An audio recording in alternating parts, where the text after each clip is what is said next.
tonight we are on the precipice of Game 4 of the ALDS between the Yankees and the Toronto Blue Jays. So we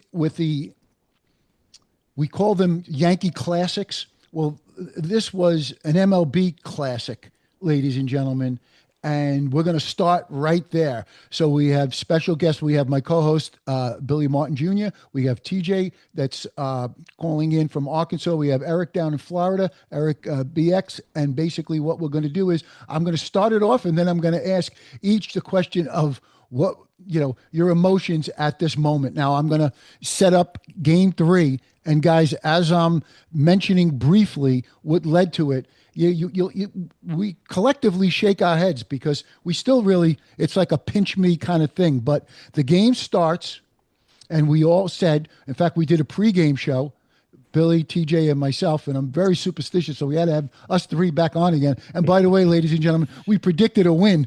Okay, wow. But there you go.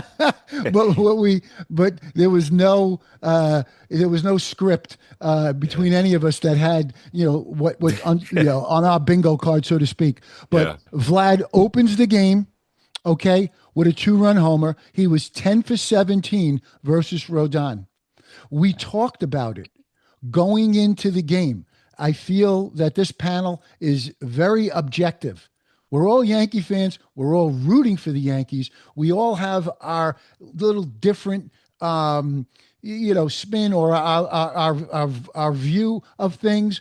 But I really, really appreciate our objectivity. And we said, if the Yankees are going to win this game, Rodon's got to go out. He's got to throw that fastball slider, but he's also got to throw that changeup. Well, he threw a changeup to Vlad. The only problem was it was a room service, 90-mile-an-hour changeup, middle. No sink, no fade, right there, and he deposited it. Okay, 2-0 lead. Then we were fortunate. We talked about this also yesterday, that the Yankees had made some errors that really opened the floodgates. Well, you know what? IKF, and we know him well, he was the first one to help us out.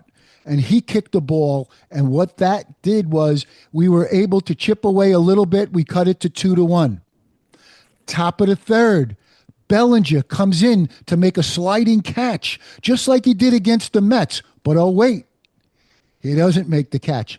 He's rolling around. The ball is underneath him. And we have, Varsho, and we have Schneider, and we have Jazz yawning at second base, and we have them scoring a tack-on run, 3-1.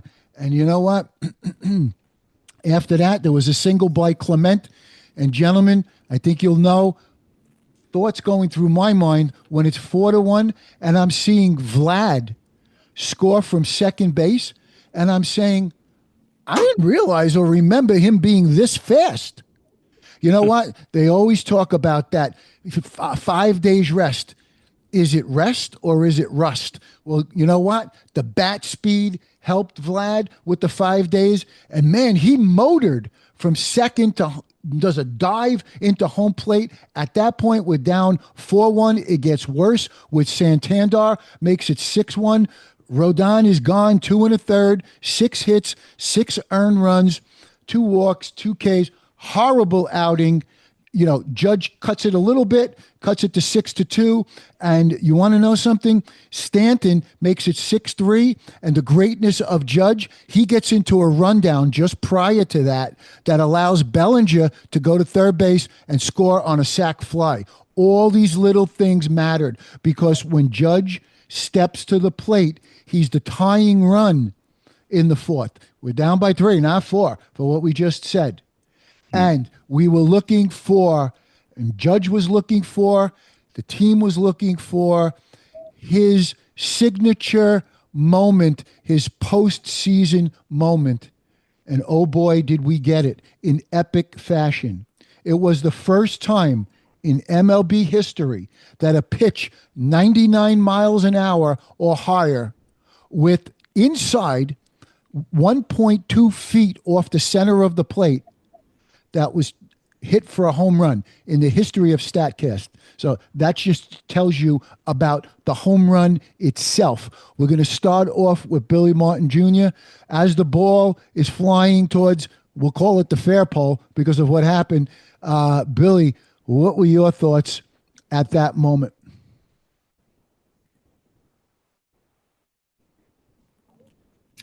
Well, Billy, we froze up, or are we good? almost absolutely nothing because I got a little angry and quit watching the dadgum game at 6-1. I quit watching the game for a little while, and I'm sorry, I was bitter. And my son called me, jumping up and down, going crazy. And then I turned the game back on and saw the home run, and uh, was glad to see what happened. I mean, look, the starting pitching's got to get extremely better, or this isn't going to happen. And that's nothing you can blame on the Yankees. When you send an 18-game winner out there on the mound, you're expected to see something. When you send a Max Fried out there, guy who's been another ace for you all year long, you're expecting them to go do their job. And if you don't have starting pitching, you're in big trouble. And what they did was awesome. I hope they take that momentum and run. Well, there you go. And as I'll turn it to TJ to get his thoughts on the home run. Let's just drill down a little bit on what Billy just alluded to, because the starters, okay, must get better. Luis Heel, 2 2/3 innings, 2 runs. Max Fried, 3 innings, 7 earned runs. Rodon last night, 2 1/3, 6 earned runs. So we'll talk about that in a minute. And Billy, you're spot on as far as that goes. TJ, your thoughts as Aaron Judge turns on that inside pitch. They were trying to get closer. They were itching a little bit closer. And when he hit that ball, I mean, it was like, are you kidding me? It was inside. Like you said, you'd mentioned that it was tight. And he kept his hands back, and he just waylaid that son of a gun. And then it doinked off the fair pole. And at that point, I'm thinking, man, he just had an unbelievable moment, what we were all looking for. We talked about this yesterday, that the big dogs, they got to come through, especially him, because we were critical, or I was critical, of the big strikeout the other night in that ball game, the 1-1 game. It was just incredible. And I know, the stadium was rocking, and that's probably going to carry over to the players. They've got to be just feeling just unbelievable. But I was still just questioning, because I'm thinking, okay, we tied the ball game, but I worry about the pitching. And, like y'all had mentioned already about our big dogs, we send our rookie out there and he's dominant, but the guys that are making the big bucks, they laid an egg for us in those games. We've got to have them step up. This is an interesting point I thought about. And you guys, I was almost thinking, since it's a bullpen game tonight, let's go with the bullpen tonight. And then go with Schlittler, hopefully in game 5. We got to win tonight before we can win the next game. That's just my thought on that. Well, interesting. You're giving us something to think about and something to discuss. We'll do that certainly in a moment. Eric, want to get your thoughts as that ball. My first thought was it's never going to stay fair. We've seen it a million times where someone pulls an inside pitch. We saw Gary Sheffield. If I had a nickel for every foul home run that Gary Sheffield hit, I'd be wealthy. And you know what? As the ball's going, but Eric, TJ mentioned something. He was talking about the teammates. You know what I noticed? The teammates, as that ball hits the fair pole, and just the elation and how much his teammates love him. I mean, it was a moment, as TJ said and as Billy said. Great. Now you have to, what are you going to do with that moment? Okay. It's got to translate to something bigger. Eric, as you're watching that, thoughts going through your mind? Um, Too many to talk to talk to you guys about today. But I was just like Billy. I checked out early on, but I got back a little sooner than he did, so I was actually able to watch the home run in real time. And in terms of my emotions, I live in a pretty small house here in Florida, right? So I got my three kids sleeping to the left of me, and my wife sleeping to the right of me. And here I am, like just miming, screaming because I can't really scream. So it was an incredible moment. It was a culmination to that point. Being a culmination, I wanted to bring something up that I think is very important when it comes to highlighting the Judge at bat. Grisham, right before Judge, had an incredible at bat. He had a really good at bat where he laid off a couple of pitches that were really good pitches, and he laid off of them for balls, and that got him on base. Right, that was the opportunity to get Judge the tying run at the plate, and that's what allowed everything to play out. Now, in terms of the pitch itself, I agree with you guys, especially what you just said, Mike. I thought it was going to be a foul ball. I think the reason that ball hit the pole was because it was so fast. It was a 99-mile-an-hour plus pitch that had it been a 94, a 95 even, I'll give him a 95. That's a couple of extra, I think, feet/seconds to have that ball continue to curve to the left. But since that ball came in so hot and went out so hot, that gave it the opportunity to hit the sweet spot, which we desperately needed at that point. So that's my opinion in terms of how it all played out. I think that Grisham at bat was massive in order to allow what played out to happen. And yeah, we can get into the rest of it as we continue. But it was an incredible moment for sure. Great point, Eric. Absolutely great point with Grisham. As you said, he sets a stage. They couldn't pitch around him at that point, and that ended up being a three-run homer to tie the game. Billy, I want to ask you the next question, if you will, or we'll all comment on it, but I'd like to direct this one at you because of the fact that Jazz Chisholm, I'm watching every second of this game. And I'll be honest enough to say, and it wasn't even 6-1 yet, but it was the play where there's a relay throw from the outfield, and he hesitates before he throws home. And I think it put us down 4-1, and the Fox cameras caught him yawning at second base. With his glove. I mean, my goodness, I mean, put the glove over your mouth, Jazz. I mean, what a bad optic, Billy. And you know what? We have to give him credit, right? Because we did not know how he would react. Billy, you pointed it out. You called it before it happened. When he got, you want to say benched, earlier on, again,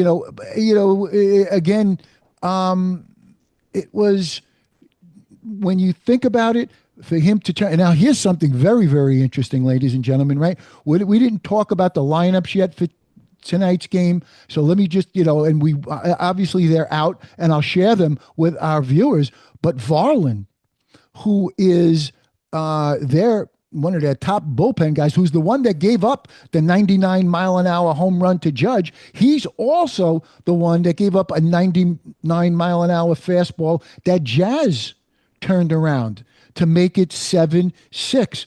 That was huge. That's a huge moment in that game. And Billy, if we go on to lose that game, I swear to you, I felt that yawn was it was going to be posterized, if you get my point. So, boy, oh boy, when he turns on that 99-mile-an-hour pitch and makes it 7-6 Yankees, I just said, wow. Well, you know how I feel about old school and new school. And Jazz Chisholm has so damn much athleticism that if he could dial up the old school a little bit in his game, like he's quicker than Judge. Do you think he would have gotten in that rundown as long as Judge did? I don't think so. That concerns me because those little things The little things in baseball are so big, but especially in the postseason. And that one little error because, whatever, can cost you the game. And like you said, like it almost did posterize his future as a Yankee. And I will say this, he's cleaned up his act clothing wise. He doesn't have near the crazy stuff he used to wear under his hat and everything else. I'm glad to see the respect there, but I need to see it on the field too. Yeah, great point. All right, TJ, I was thinking of you. We were talking about how can we piece this game together? And, I threw it out there. I said, is it possible? I'm thinking they're going to go Devin Williams and, and then they're going to close it out with Bednar. I'm a big Bednar fan. We'll talk about that later. But I remember you mentioning, Tim Hill, that you were really saying, I just wish they would maybe expand him a little bit more, not just left on left, quickly. And you know what? We needed it, and we have to give kudos to that bullpen because, as we said, and we'll talk about Rodon in a minute, but we had Fernando Cruz went an inning and a third. Doval went 1 inning. Tim Hill went an inning and a third. Devin Williams and Bednar, they shared the 7th, 8th, and 9th inning. None of them gave up a run. Boy, oh boy, TJ, we needed that bullpen to step up, and they stepped up in a very big way. They answered the bell, Mike. I mean, it was incredible. Cruz come in right out of the chute, and I mean, to go 6+ innings and not give up any runs with that team the way they'd been hitting the last 2 games, it was definitely a credit to everybody in that bullpen. They did a great job. I was just worrying the whole time, but they all answered the bell and came through clutch. Clutch indeed. Eric, when you think about what TJ just said, different players react differently. You're in the on deck circle, Eric. Put yourself in their shoes. You look around. Hey, there's Bad Bunny.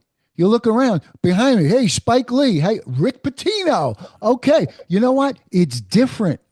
Just as Billy said, right? And some step up, etc. Eric, your thoughts just in general as these games are unfolding, and the pressure only gets ratcheted up more the further we go. But you could feel it, no, Eric?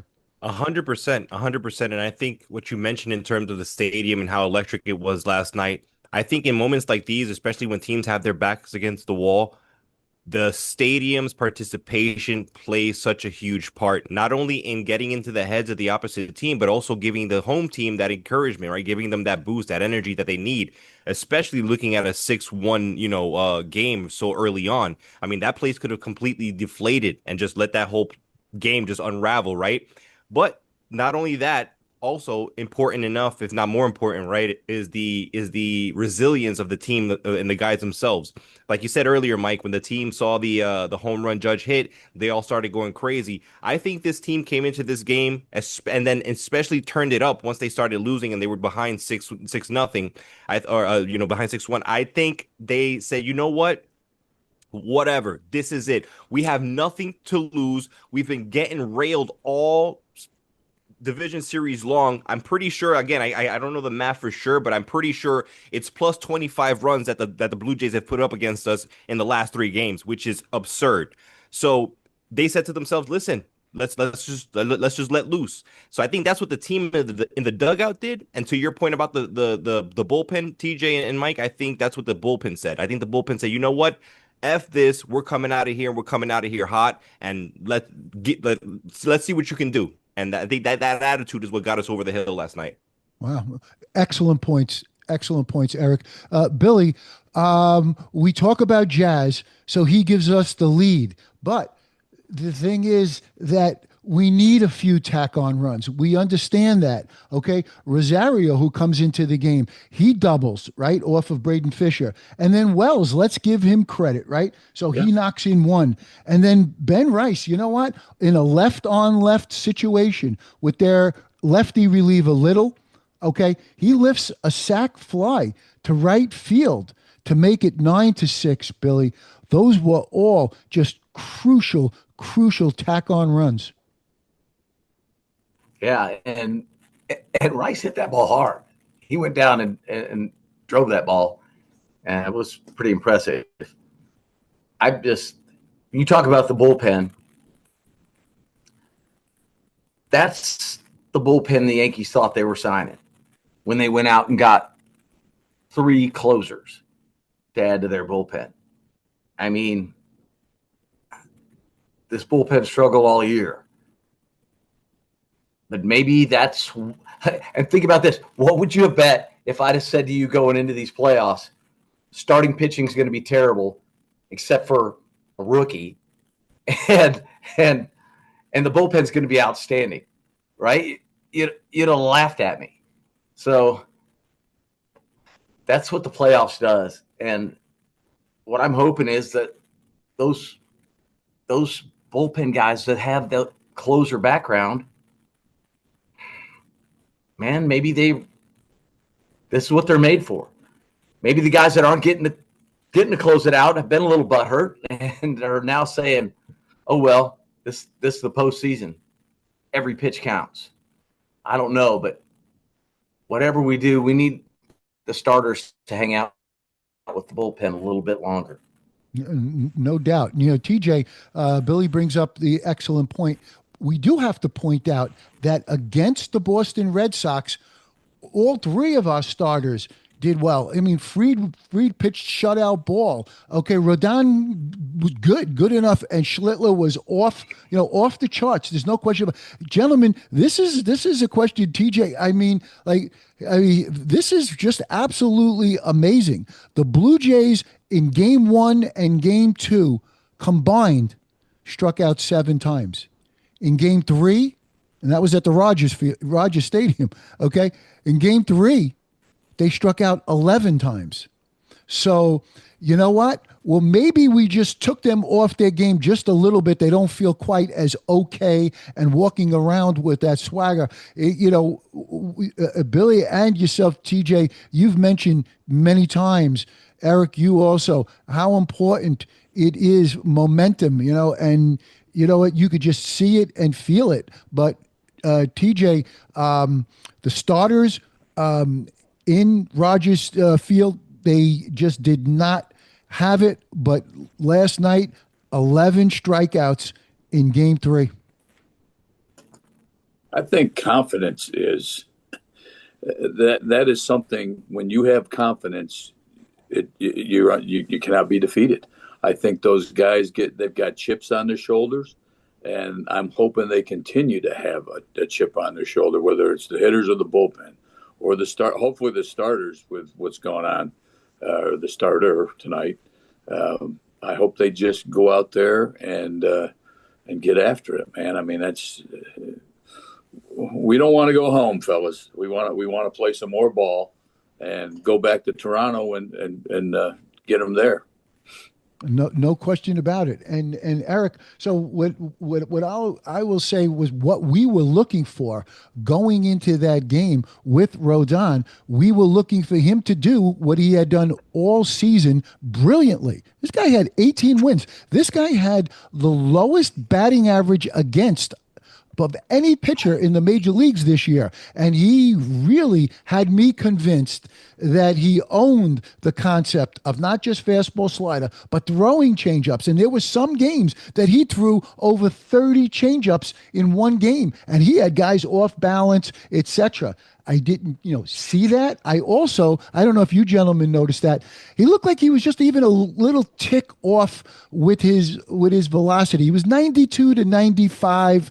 And I didn't see one pitch that was 96. In some of his outings, I've seen 96, and sometimes I even saw a 97. I thought with the adrenaline, I thought I would see a few 96, 97. But getting back to the point of mixing his pitches. There were not enough changeups, and again, we talked about this last night. It's not only quantity, it's quality. You cannot throw a changeup. I mentioned this last night. Go up and in on Vlad, not looking to hit him, straighten him up with something, with a fastball up, and then it's a changeup's got to be down and away. Okay, it's not middle.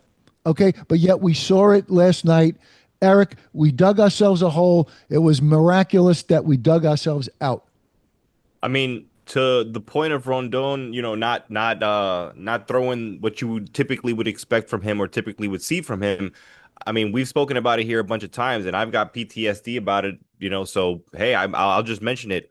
Who knows if that was analytically driven, right? You never know. So, who knows if somebody was somewhere pushing the button, right? And so, that's the only thing I can say. Again, I checked out so early that I couldn't give you my set, my breakdown for his performance while he was on the bump. What I can say is that all credit due to the bullpen, the way they came out, like we mentioned before, and solidified themselves, which was long overdue.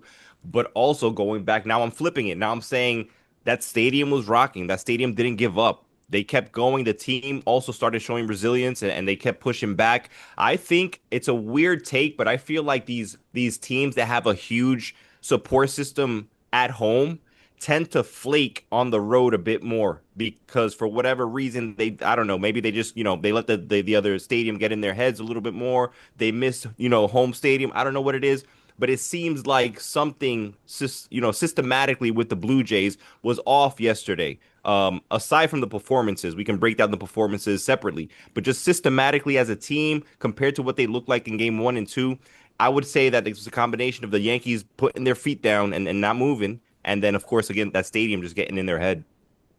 Great points. I think there's validity to what you're saying, without question. Great point, Eric, and insight.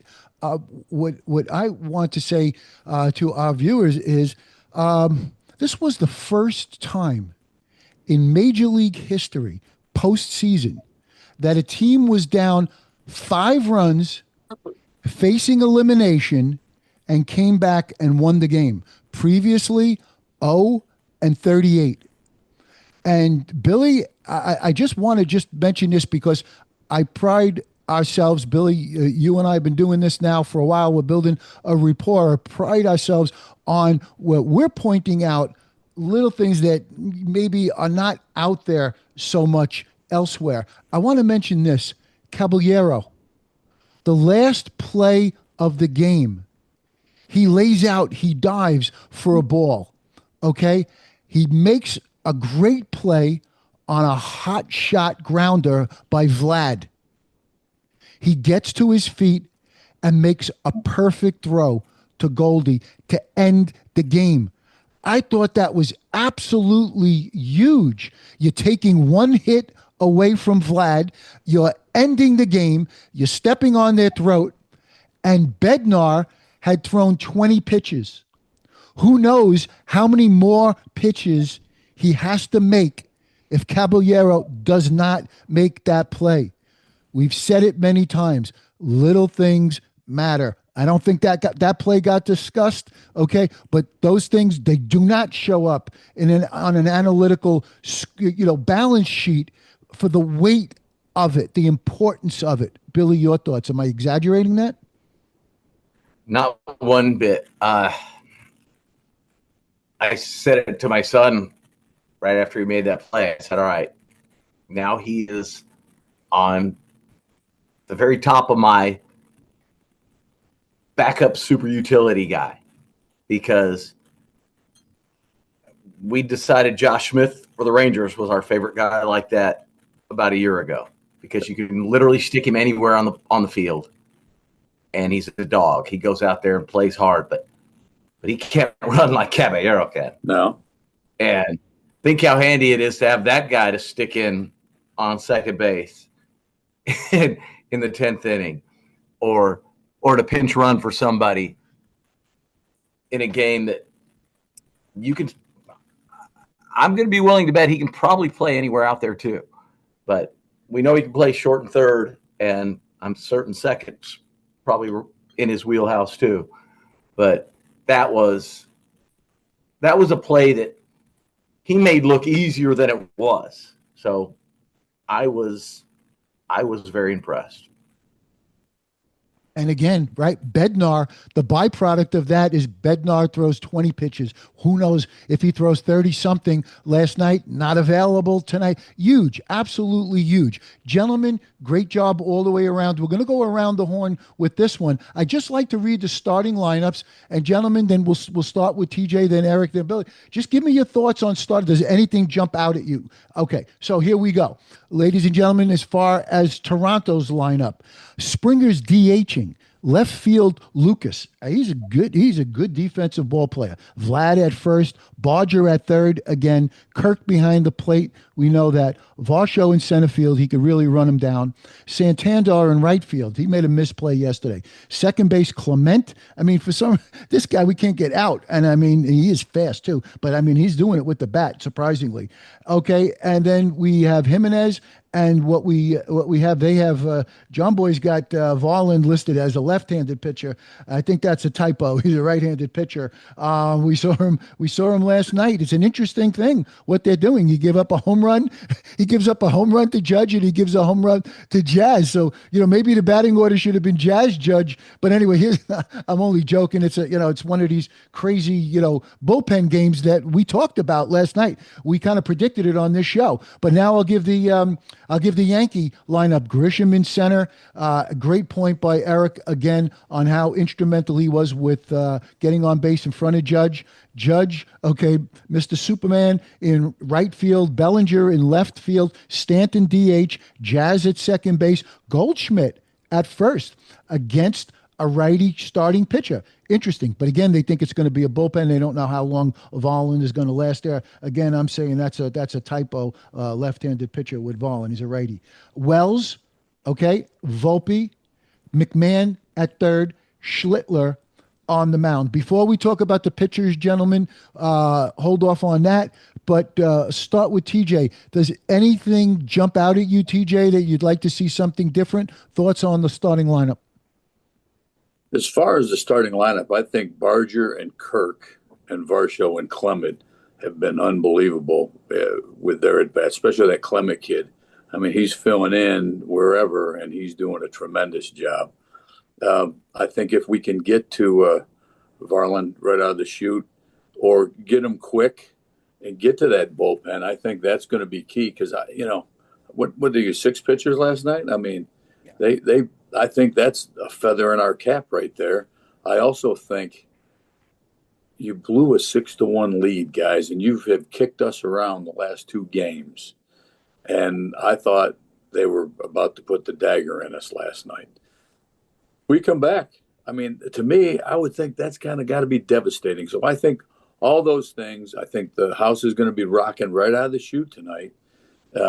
I like our first baseman, getting him in there, Goldie in there. I think that's, like you said, they might go to the pen, have a lefty, whatever. But I think Goldie, he deserves a shot. And I love Rice. He's just been kind of struggling in some big situations outside of that one time or last week. But anyways, I like the overall lineup. Wells has been swinging the bat pretty good. We got to get Volpe going again, and I'm hoping perhaps maybe that'll happen tonight. Eric, TJ laid out a lot right there. Good points. Your thoughts? Anything jump out at you with either lineup? I'm happy that Goldie's at first, honestly, like he just mentioned, and as Billy agrees on. I think that having those 2 corners and that amount of experience and time in the majors makes a big difference. Obviously, as we all saw, as TJ just mentioned, Rice has been struggling. Young guy, we don't know what's going on in his head. He said something funny the other day, right? If I'm not mistaken. So we don't know what's going on there, but totally understandable that he's performing the way he's performing. Again, though, happy to see Goldie at first. Excited to see what his confidence and again his experience as a veteran brings to not only the defensive end but also at the plate. Hopefully, like TJ said again, they can get to Varland early, right? We get into that bullpen early. That would be massive. The energy from yesterday, I think, as well, will carry on into this game. I think everybody there was excited last night. I think now, off of the electricity from yesterday, they're going to be even more excited. And I think the players themselves, I think the team, the Yankees themselves, are going to come into the game with that same energy because they realize it worked last night. Let's just keep it there. And but again, we're in the same situation. If we lose this game, we're done. So let's go ahead and continue that momentum. So I think those are the two keys for tonight. Goldie at first, bringing that experience, and then the team just coming out the gate with a lot of energy. Good stuff, Eric. Billy, your thoughts on the lineups? I love the thought of Jazz and Judge starting off the game. I love there's enough pressure on that guy as there is, let alone putting the two guys that took him deep to start the game off. I just think that's a great idea. It's a nice psychological move, yeah. Yeah, it says something. Just like I have a feeling, had my father talked to Rodon before the game, he'd have said, when you face Guerrero, stick the first pitch right in his rib cage. Okay? Yeah. He's got you right now. He owns you right now. Let's change that. And the next time he gets up, knock him down again. Yeah, there's going to be some problems, but hit him the first time, then throw inside a bunch. And this is a mental game. We talk about it a lot, and I don't know. If I'm Toronto, I'm considering putting Clement in my 2-hole because that guy sprays the ball all over the field. The Yankees haven't been able to get him out, and I'm rewarding him for the performance he just did. But hey, they don't let me make these decisions. You know what, Billy? You just said something. You just brought me back, okay, to when the days of your dad with Billy Martin, and you just reminded me of something. And I'll use the word intimidation. Billy understood intimidation. He would never allow himself to be intimidated or anyone on his team to be intimidated. If he could get the edge with intimidation, he would play that card. Okay? And where do you find that in an analytics book? One of the players that I really I hate the most. I hate in a sports context, but I have utmost respect for him. Was Pedro Martinez. I hated him because he would think nothing, not only coming up and in on you, he's saying, I'm going to throw my changeup down and away. But before I do, I'm coming up on you. And you know what, Jeter? If I hit you and send you to the hospital, that's your problem. And Alfonso Soriano, if I hit you next and he's going to the hospital after you, which was what happened, okay, the first two batters of a game he sent to the hospital, right? And he would think nothing of it, this intimidation. And again, it's part of the game. No one's even talking about necessarily hitting somebody, sending him to the hospital, but it is part of the game. You're not going to find that in an analytics book or anything like that. TJ, you were a catcher. Are we overstating that? No, I'm totally with you. Everything is in the head, the mind. Billy's mentioned that. Eric's mentioned it. It's that's why baseball is so good. It's a cerebral game, and you've got to have the mentality to play this game.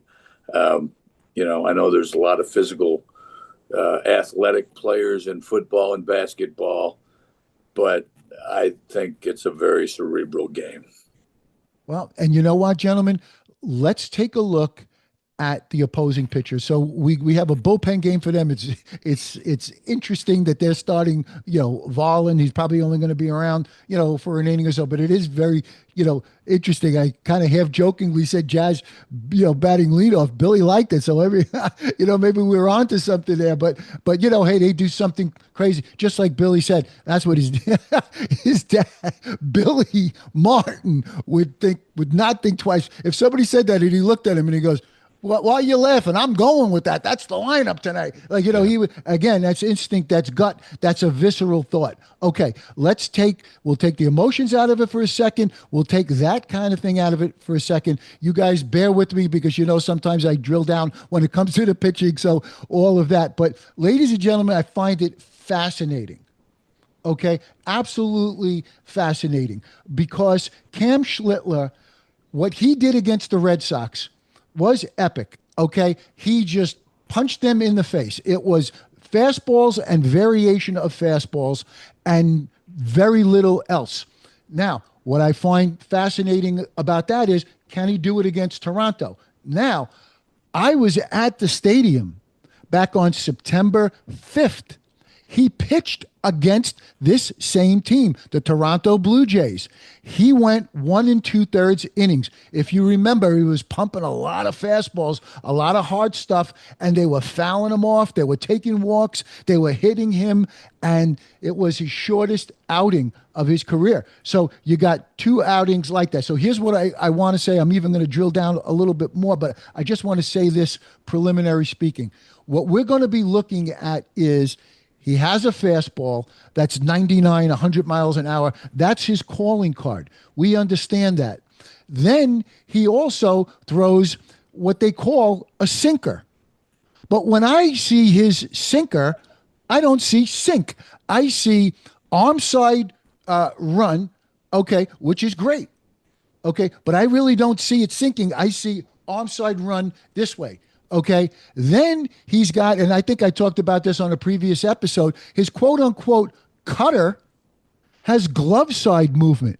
But sometimes his cutter goes east and west like Mariana, but sometimes his cutter goes straight down like a slider with bite. So it's a completely different pitch. And then there's one more thing that I want to say. The curveball. At times he's used it. If he could throw that pitch, and I know there's a lot of adrenaline, and I know it's difficult, but if he could throw that curveball at 85 miles an hour, and he's got a decent one, a good one, it's 12 o'clock to 6 o'clock. It's very tight. If he could throw that 12 o'clock to 6 o'clock curveball, and we know the 100-mile-an-hour fastball, we know the two-seamer with arm side run. We know the cutter, as I just described it, with glove side, sometimes east-west, sometimes downward bite. Billy, I'm going to start with you. If he does that, I think he will be a handful for the Toronto Blue Jays, and they would not be able to deal with that, Cam Schlittler, if he could pull that off. Look, if he's 86% of what he was his last start, the Yankees are going to be fine. That scares me after seeing Rodon's performance and him being the rookie. Can he follow that up? That's a lot of pressure he's feeling right now. And obviously we're cheering for him. When you mentioned the sinker, I think it's fairly common, and TJ, you tell me, although I don't know how many guys you got to catch in the 100-mile-an-hour range, like some of these guys today. Yeah. But yeah, his two-seamer, a sinker's a two-seamer, and I don't think they sink as much when they're mid-90s sinkers. I think it's pretty common. I have clients that have very similar pitch mix to what he has. Not quite the velo, but pretty close. And it does the same thing.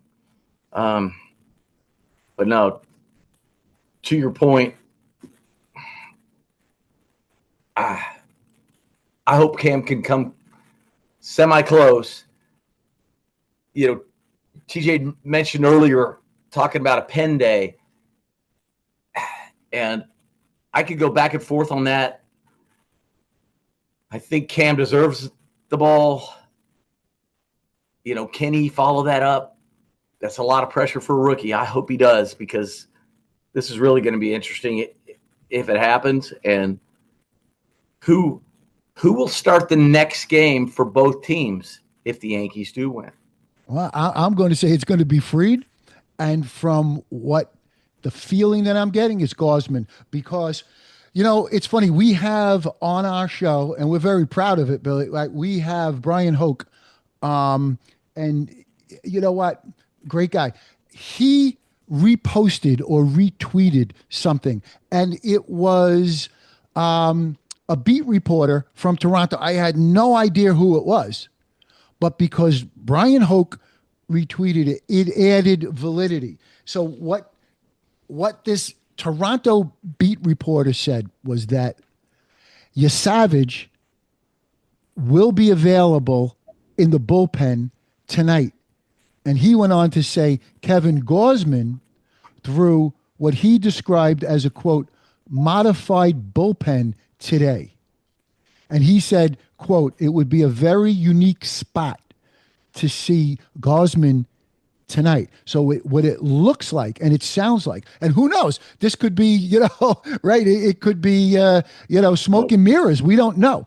But as of right now, it's a bullpen game, and then Savage will be available out of the bullpen tonight, but they're saving Gausman for if a game 5.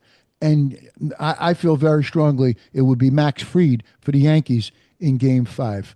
TJ, your thoughts on that? Yeah, I mean, I just threw that out there. I just thought that would be an interesting thought to try and go with a pen game tonight, and then go with the kid. If we got the game 5, then you got Fried, to back up if we need him. I'm really hoping the kid comes out there and throws Uncle Charlie, like you said. Throw that 12-6er, throw that a little bit more, have better control with the thing. And I know we've mentioned this in previous shows, this kid is dynamite. He's special. There's going to be a lot of pressure on him tonight. There's no question. I think I'm looking. You want predictions yet? Or not yet? Say that again. Yeah. Well, you got give me a prediction. Why not? Why not? I'm going to go with a 7-5 win. I'm not saying he's not going to do well. I just don't think he's going to be able to duplicate what he did the other night. But I think we're going to come out and we're going to have a game 5. All right. Well, you know what? Since TJ started us off, Eric, we'll go to you for your thoughts. On Schlittler, on the pitching matchup specifically. Very, very interesting bullpen game versus this. You heard all of this. We'll get your thoughts in terms of the two that are starting on the bump, and then also give us your prediction. If I was a fan of the Blue Jays, or if I was part of the Blue Jays organization, I don't think you can deny the fact that the idea of going into a crucial game 4 without without technically having an official starter per se, right, is a bit of a concern, literally, and then psychologically. I think that being said, obviously the pressure is on Varland to get things started on the right foot and to hand things over to the bullpen, probably, like you said, relatively early. That being said, I think that's a moment for the Yankees to capitalize and to really put the pressure back on the Blue Jays by putting a couple on the board early on, between the first 3 innings. If we can get something on the board, I think that starts the momentum going into the rest of the game. In terms of Schlittler, I had a 12-6 curveball too in my heyday, so I appreciate that. I love that. I love his 12-6. Maybe I can show you guys one day. Maybe I'll be able to do it still. But no, you're absolutely right. I think that given the fact, well, I can't say it's a fact, but my perception is that the last 2 pitchers for the Yankees have come to the mound very aggressively and tried to go aggressively towards the Blue Jays, which hasn't worked in our favor. And then, Mike, you said that the last time he saw them in September, they also rocked him and he was gone relatively early. So those 2 components put together, I think coming into this game and starting it off with a lot of movement with that 12-6, right? Those off-speed pitches make sense. Why? Because those Blue Jays are starting to feel the pressure. They're starting to understand that if they lose tonight, now they're that's it, right? That comfort zone that they've been living in for the last couple of days disappears. And now we got to go home and perform again. So that being the case, I think they're going to come to the plate even more aggressive than the last three games. And that's something that I think Schlittler should take advantage of and get them off balance, throw them, a bunch of movement early on, then get some heat in there, right? That way, when we get the bullpen in, then it's a party. We can do whatever because they're scrambled up, in my opinion. So that's what I think the approach should be, is to get them off the balance early on, and then hit them with the heat later on into the game. As far as predictions, I hate doing that. I'm usually terribly wrong, and I don't even bet. I don't have no betting, apps because I just lose all the time. But if I had to do it, if I had to say something, I would say same thing as TJ, relatively like 7-5 or like a 8-6, 8-7 game, maybe close one. Not being the same performance that we saw from Schlittler against the Red Sox. But again, Billy mentioned if he's even just 80% of what he was back in that game, I think we might be able to see another stunning performance from him. So I'm not going to count it out, but at the same time, I think it's going to be a combination of him and the bullpen. Great stuff, Eric. Billy? Huh. Well, these guys, I'm going to have to go back to my father again, because what you just said, Eric, that I like is coming out with the slow stuff early, setting things up. I mean, that's a part of this game that's another thing that we don't I doubt any analytics guys are ever considering. Because my father would do this. If he played a playoff team early in the season, he'd run like crazy, steal, hit and run, send guys home that were very risky. But he did it on purpose because he wanted to put pressure on their defense, so that in that big game, when you have that Cavier on base and he's acting like he's going to go, everybody's puckering up. So what Eric just mentioned about let's start off with a bunch of slow stuff, because they are going to come out extra aggressive.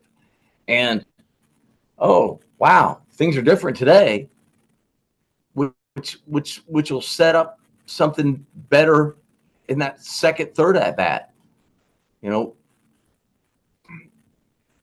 postseason is such a chess match.